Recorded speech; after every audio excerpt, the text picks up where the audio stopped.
Financial markets పై పట్టు సాధించాలి అనుకునే వాళ్ళు రేవంత్ కండక్ట్ చేసే వెబినార్ కోసం ఈ క్రింది నెంబర్కు సంప్రదించగలరు.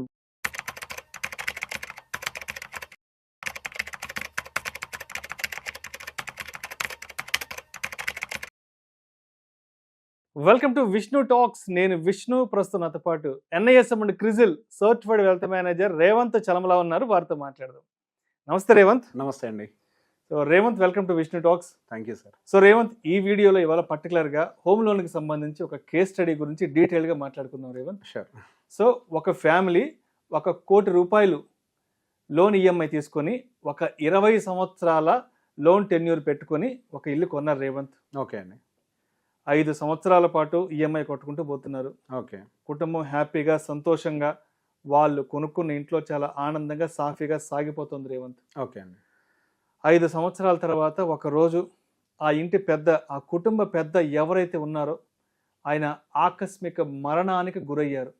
ఓకే. అంటే అది రోడ్డు ప్రమాదం జరుగుండొచ్చు, లేదంటే ఏదైనా కార్డియాక్ అరెస్ట్ వచ్చి ఆ ఇంటి పెద్ద మరణించడమో, లేదంటే రోడ్డు ప్రమాదం వల్ల పూర్తిగా అంగవైకల్యం చెంది ఆయన మంచాన పడ్డము, బయటికి వెళ్ళి ఉద్యోగం చేయలేని పరిస్థితికి వచ్చేసింది ఆ కుటుంబం. మరి ఇప్పుడు ఏంటి ఆ ఫ్యామిలీ పరిస్థితి? ఇంకొక 15 సంవత్సరాల పాటు లోన్ కట్టాలి. మొత్తం 20 సంవత్సరాలు లోన్ తీసుకున్నారు, దాంట్లో 5 years కట్టేసేసారు. సో 6th year ఈ విధంగా జరిగింది. ఇంకొక 15 ఏళ్ల పాటు ఈఎంఐ కట్టాలి. ఇప్పుడు ఏంటి ఆ ఇంటి పరిస్థితి ఏంటి, ఆ ఇంట్లో వాళ్ళ పరిస్థితి ఏంటి? ఇంకో 15 సంవత్సరాల పాటు ఈఎంఐ కట్టాల్సిన బాకీ ఉంది కాబట్టి మరి ఇప్పుడు బ్యాంకు వాళ్ళ వైపు నుంచి ఎటువంటి ఇన్వాల్వ్మెంట్ ఉంటుందంటారు అసలు? సో ఇది యాక్చువల్గా ఒక పెద్ద ఛాలెంజింగ్ పాయింట్ ఇక్కడ.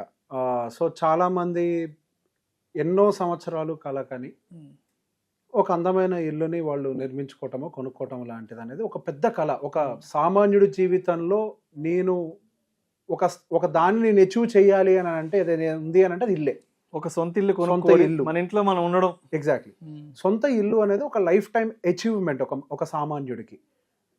దాన్ని అచీవ్ చేసే ఈ ప్రక్రియలో సహజంగా అంత డబ్బుని ఒకేసారి జేబుల్లోంచి తీసి కట్టేటువంటి పరిస్థితి లేదు కాబట్టి మనకి లోన్ సిస్టమ్ అనేది మార్కెట్లోకి వచ్చింది. ఇక్కడ ఒక మంచి విషయం ఏంటి అని అంటే, ఒక సొంత ఇల్లు కొనుక్కోవటము కట్టటము అనేది ఒకప్పుడు అసలు చాలామందికి సాధ్యమయ్యేది కాదు. కానీ ఇప్పుడు ఈ లోన్ వచ్చిన తర్వాత, ఈ లోన్ ఫెసిలిటీస్ వచ్చిన తర్వాత చాలామంది వాళ్ళ సొంత ఇంటి కలని నెరవేర్చుకుంటున్నారు. ఎర్లీ ఏజెస్లోనే వాళ్ళు చాలామంది 30-35 సంవత్సరాల వయసులోనే హైదరాబాద్ లాంటి మహానగరంలో మీరు చెప్పినట్టుగా ₹1 కోటి, ₹1.5 కోటి పెట్టి ఒక మంచి హౌస్, ఇల్లు కొనుక్కోవటము. దానికి అఫ్కోర్స్ మనకు ఒక 20 సంవత్సరాల పాటు ఈఎంఐని పెట్టుకోవటము. ఇక్కడ మనము మంచి చేస్తున్నాం. దాంతోపాటుగా ఇన్ కేస్ మీరు అన్నట్టుగా ఏదన్నా జరిగితే ఆ టైంలో ఈ ఫ్యామిలీ పరిస్థితి ఏంటి అనేది కూడా ఆలోచించాలి. మన ఇల్లు కొంటున్నాము అని అంటే మనం ఉన్నా లేకపోయినా ఆ ఇల్లు మన నెక్స్ట్ వాళ్ళకి, అంటే భార్యకి, పిల్లలకి, వాళ్ళందరికీ కూడా వాళ్ళకి అది ఎప్పటికీ లైఫ్ లాంగ్ షెల్టర్ ఇవ్వాలి. రేపు అన్న రోజు నేను లేని రోజు వాళ్ళకి అది భారంగా మారకూడదు. ఈరోజు వరంగా అనుకున్న ఇల్లు రేపు భారంగా మారితేనే పెద్ద శాపంగా ఉంటుంది. చాలామంది ఒక చిన్న కేసు చెప్తాను. కొంతమంది వైఫ్ అండ్ హస్బెండ్ కష్టపడి ఇల్లు కొనుక్కున్న తర్వాత నేను చూసినటువంటి 1-2 కేసుల నుంచి చెప్పేది అవన్నీ జరిగినవే నిజంగానే. ఇల్లు కొని బయటికి వెళ్ళి వైఫ్ అండ్ హస్బెండ్ వస్తూ ఉంటే రోడ్ యాక్సిడెంట్లో హస్బెండ్ చనిపోయారు. He is only the breadwinner. అంటే ఆయన ఒక్కళ్ళు మాత్రమే డబ్బులు సంపాదిస్తారు, ఇంటిని పోషించే వ్యక్తి. ఆయన చనిపోవటంతో ఇంకా ఆ ఫ్యామిలీ ఆల్రెడీ చాలా డిప్రెస్డ్ స్టేట్లో ఉంటుంది. విపరీతమైన డిప్రెస్డ్ స్టేట్. మనిషి లేడు, మనతో బతకాల్సిన నడవాల్సిన మనిషి లేడు. అదొకటేనంటే మళ్ళీ పిల్లలు ఉన్నారు. అసలు వాళ్ళ భవిష్యత్తు ఏంటి, వాళ్ళు ఎలా చదివించాలి? అదే టైంకి 1-2 నెలలు ఇంటి లోను కట్టకపోయేసరికి ఇమీడియట్గా బ్యాంకర్ల నుంచి ఫోన్లు వస్తాయి. మీరు లోన్ కట్టకపోతే ఇల్లు జప్తు చేస్తామని అంటారు. అసలుకే ఇప్పుడు మనిషి పోయిన బాధలో, ఆర్థిక ఇబ్బందులతో సతమతమవుతూ ఉన్న సమయంలో మళ్ళీ ఇల్లు కూడా నీది కాదు, నువ్వు ఈఎంఐ కట్టట్లేదు కాబట్టి ఇది ఇలానే కొనసాగితే ఇల్లు కూడా జప్తు చేస్తాము అని చెప్పి ఒక బ్యాంకర్ వాళ్ళు ఫోన్ చేసినప్పుడు ఆ కుటుంబం పరిస్థితి మరింత అధ్వానంగా తయారవుతుంది. అదొక విపరీతమైన డిప్రెస్డ్ సిచ్యువేషన్లోకి నెట్టబడతాం మనం. సో బేసిక్గా ఈ కేసులో గనక వాళ్ళకి ఒక హోమ్ లోన్ ఇన్సూరెన్స్ అనేది తీసుకోగలిగితే, home loan insurance, yes, so insurance against the loan, correct word చెప్పాలంటే. సో మనం తీసుకునేటువంటి ప్రతి లోన్కి కూడా మనకి ఇన్సూరెన్స్ అనేది ఇస్తారు. అది హోమ్కి కూడా మనకి లోన్, హోమ్ లోన్ ఏదైతే ఉందో ఆ లోన్కి అగెయిన్స్ట్గా ఇచ్చేటువంటి ఇన్సూరెన్స్నే హోమ్ లోన్ ఇన్సూరెన్స్ అని చెప్పేసి అంటారు. సో ఇప్పుడు బ్యాంకులు హోమ్ లోన్ని డిస్పర్స్ చేసే ముందే హోమ్ లోన్ ఇన్సూరెన్స్ని కూడా తీసుకోమని చెప్పి ఇప్పుడు ఇన్సిస్ట్ చేస్తున్నాయి. కానీ చాలామంది దానికోసం మరింతగా ఎక్కువ ప్రీమియం పే చేయాల్సి ఉంటుంది, మళ్ళీ ఈఎంఐ ఒక 1000-1500 అంత పెరుగుతుంది, చాలా పెద్ద అమౌంట్ కట్టాల్సి వస్తుంది అని చెప్పేసి చాలామంది హోమ్ లోన్ ఇన్సూరెన్స్ అని రిజెక్ట్ చేస్తున్నారు. సో బేసిక్ ఇట్లా ఒక్కసారి రిజెక్ట్ చేసే ముందు ఇన్ కేస్ మీరు సంపాదించే వ్యక్తికి ఏమన్నా జరిగినా, లేదు మీకు యాక్సిడెంట్ అయ్యి మీరు అసలు జీవితంలో పని చేయలేనటువంటి పరిస్థితిలోకి మీరు నెట్టబడ్డా, మరి మీరు కొన్న ఇంటి పరిస్థితి ఏంటి అనేది ఒక్కసారి మనం ఆలోచించాలి. సో ఒక్కసారి కనుక అది మన మైండ్లోకి వస్తే ఆ హోమ్ లోన్ ఇన్సూరెన్స్ని మనం తీసుకొని పెట్టుకుంటాం. మనకు హోమ్ లోన్ ఇన్సూరెన్స్ అనేది 2 సందర్భాల్లో మనకు ఉపయోగపడుతుంది. ఇక్కడ సహజంగా అందరి మైండ్లో ఫస్ట్ ఇన్సూరెన్స్ డాక్యుమెంట్ ముందర పెట్టినప్పుడు ఏమొస్తుంది అంటే నాకేమవుతుంది, నేనంతా బాగానే ఉన్నాను కదా, నాకేం కాదు కదా అని చెప్పేసి మనం అనుకుంటాం. ఒక్కసారి ఆ ఇన్సూరెన్స్ డాక్యుమెంట్ మనం ముందర పెట్టినప్పుడు ఇన్ కేస్ నేను ఈ లోన్ తీసుకున్న తర్వాత, ఆ లోన్ సంబంధించి అంత డిస్బర్స్మెంట్ జరిగి ఇల్లు తీసుకున్న తర్వాత కొంత సమయంలో నాకు ఏదైనా జరిగితే నెక్స్ట్ నా భార్యా పిల్లల పరిస్థితి ఏంటి, ఆ ఇల్లు కూడా వాళ్ళకి సొంతం అవుతుందా లేదా, ఒకవేళ వాళ్ళకి ఆ ఇల్లు కనుక సొంతం కాకపోతే వాళ్ళు ఎక్కడ ఉండాల్సి వస్తుంది, వాళ్ళని పట్టించుకునే వాళ్ళు ఎవరు, ఇది ఒక్కసారి మైండ్లోకి తెచ్చుకున్నారు అనుకోండి, ఆ ఇల్లు వాళ్ళకి మీకు ఏదైనా జరిగిన పరిస్థితిలో సొంతం అయ్యేందుకు మీరు ఫస్ట్ హోమ్ లోన్ ఇన్సూరెన్స్ అనేది తీసుకుంటారు.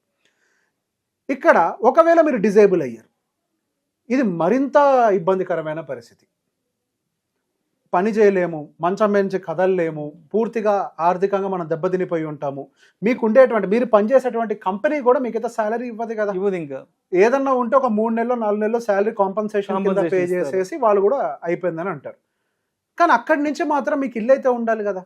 సో ఆ ఇల్లు ఉండాలన్నా కానీ సో డిజేబిలిటీకి సంబంధించి కూడా ఇన్సూరెన్స్లో రైడర్లు ఉన్నాయా లేదా మీరు చెక్ చేసుకొని తీరాలి కంపల్సరీ. మీకు ఏదైనా జరిగిన యాక్సిడెంట్లో మీరు ఇక లైఫ్ లాంగ్ పనిచేయలేనటువంటి పరిస్థితుల్లోకి నెట్టబడితే మీకు డిజేబిలిటీ రైడర్ ద్వారా కూడా హోమ్ లోన్ని వాళ్ళు క్లియర్ చేసే ప్రయత్నం చేస్తారు. సో ఇక్కడ ఇంకో కొన్ని సమస్యలు ఏంటి అంటే కొంతమంది ఆల్రెడీ లోన్లు తీసేసుకున్నారు. నేను చాలామందితో మాట్లాడుతున్నప్పుడు అబ్జర్వ్ చేసింది, లోన్ అయితే తీసుకున్నారు కానీ లోన్కి ఇన్సూరెన్స్ అప్పుడు నేను తీసుకోలేదని చెప్పేసి అన్నారు.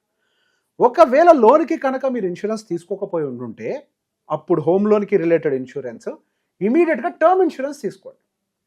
సో టర్మ్ ఇన్సూరెన్స్ అన్నా మనకి హోమ్ లోన్ ఇన్సూరెన్స్ అన్నా కానీ here and there same, but first preference మనం హోమ్ లోన్ ఇన్సూరెన్స్కి ఇవ్వాలి. ఒకవేళ అప్పుడు మనం మిస్ అయితే మళ్ళీ ఇవ్వరు వాళ్ళు, ఫస్ట్ మనకు లోన్ డిస్బర్స్మెంట్ అప్పుడు మాత్రమే ప్రొవైడ్ చేస్తారు. లేదు అప్పుడు మిస్ అయ్యాము అని అంటే మాత్రం మీకు ఎగ్జిస్టింగ్గా ఉండేటువంటి టర్మ్ ఇన్సూరెన్స్ కాకుండా అడిషనల్గా మీకు ఇక్కడ ఎంత అవుట్ స్టాండింగ్ లోన్ ఉందో దానికి సరిపడా టర్మ్ ఇన్సూరెన్స్ అడిషనల్గా తీసుకొని పెట్టుకోండి. ఒకవేళ అది మిస్ అయితే ఇంకా మిస్ అయిపోయిందని మనం బాధపడాల్సిన అవసరం ఏం లేదు. వీ హ్యావ్ అదర్ ఆప్షన్స్, అంటే సప్లిమెంట్. ఇది ఎండ్ ఆఫ్ ద డే ఒక హోమ్ లోన్ ఇన్సూరెన్స్ ఇచ్చేంత ప్రొటెక్షన్ టర్మ్ ఇన్సూరెన్స్ ఇవ్వకపోవచ్చేమో కానీ బట్ ఇట్స్ సప్లిమెంట్. అసలు లేని దానికంటే కూడా ఇది చాలా మంచి ఆప్షన్గా పనిచేస్తుంది. సో ఫస్ట్ మీకు టర్మ్ ఇన్సూరెన్స్ సరిపడా, అంటే మీకు సరిపడా అని అంటే బతకడానికి ఒక 2 కోట్లు అనేది ఒక ఫిగర్ ఐడెంటిఫై చేసి ఉంటాం కదా, ఆ ఫిగర్ కాకుండా అడిషనల్గా మీకు లోన్స్ ఎంత ఉన్నాయో. యాక్చువల్గా అది కేవలం హోమ్ లోన్ విషయం అనే కాదు, అటు వెహికల్కి కానీ వెహికల్ లోన్స్ ఉంటాయా, పర్సనల్ లోన్స్ ఉంటాయా, క్రెడిట్ కార్డ్స్ ఉంటాయా, సో బేసిక్గా హోమ్ లోన్ ఇట్లాంటివన్నీ ఉంటాయా, మీ లోన్స్ అన్నిటికీ కలిపైనా సరే మీరు ఒక టర్మ్ ఇన్సూరెన్స్ సపరేట్గా మెయింటైన్ చేయాలి. మీ ఫ్యామిలీ బతకడం కోసం సపరేట్గా ఉండాలి, మళ్ళీ ఏవైతే లోన్స్ ఉన్నాయో వాటిని క్లియర్ చేయడానికి కూడా సపరేట్గా ఉండాలి. రేపు మీకు ఏదన్నా జరిగితే కేవలం హోమ్ లోన్ బ్యాంక్ కూడా ఫోన్ చేస్తాడా, కార్ లోన్ ఫోన్ చేస్తాడు, పర్సనల్ లోన్ ఫోన్ చేస్తాడు, క్రెడిట్ కార్డ్ వాడు ఫోన్ చేస్తారు. మనిషి లేడంటే వాళ్ళకేం సంబంధం లేదు కదా, వాళ్ళు ఏం చేయగలుగుతారు, వాళ్ళు ఉద్యోగులు, కంపెనీ నుంచి వచ్చిన ఆర్డర్ని వాళ్ళు ఫాలో అవడం తప్పించి వాళ్ళు ఏం చేయలేరు. కాబట్టి దానికి సంబంధించి మనిషికి ఏదన్నా జరిగితే కావాల్సినటువంటి అంటే ఉన్న అప్పులకి కూడా సరిపడా ఇన్సూరెన్స్ ఆ మనిషి కంపల్సరీ ఉండాలి. ఇక్కడ బ్యాడెస్ట్ సిచ్యువేషన్స్, విపరీతమైన బ్యాడ్ సిచ్యువేషన్ ఏంటి అంటే కనీసం ఒక టర్మ్ ఇన్సూరెన్స్ తీసుకోవడానికి మనం నార్మల్గా ఇష్టపడం.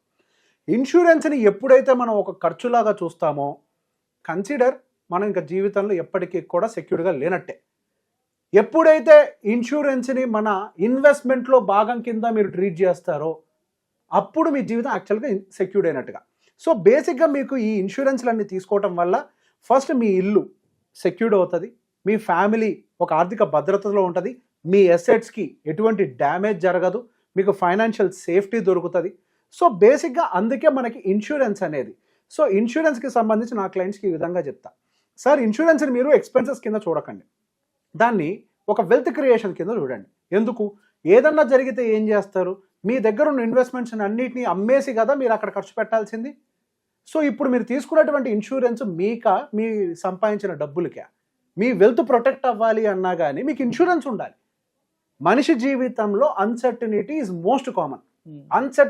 అన్సర్టనిటీ లేని జీవితమే ఈ భూమి మీద ఉండదు. ఏ క్షణంలో ఏదైనా జరగచ్చు. కాబట్టి ఆ జరిగేటువంటి దానికి మనం ప్రిపేర్డ్గా ఉండటమే మన ప్రధాన ఎజెండా. సో హోమ్ లోన్కి ఫస్ట్ తీసుకునేటప్పుడు ఇన్సూరెన్స్ తీసుకోండి. ఒకవేళ మిస్ అయినట్లయితే దానికి సరిపడా టర్మ్ ఇన్సూరెన్స్ అయినా తీసుకోండి. Thank you so much Revanth. Most welcome.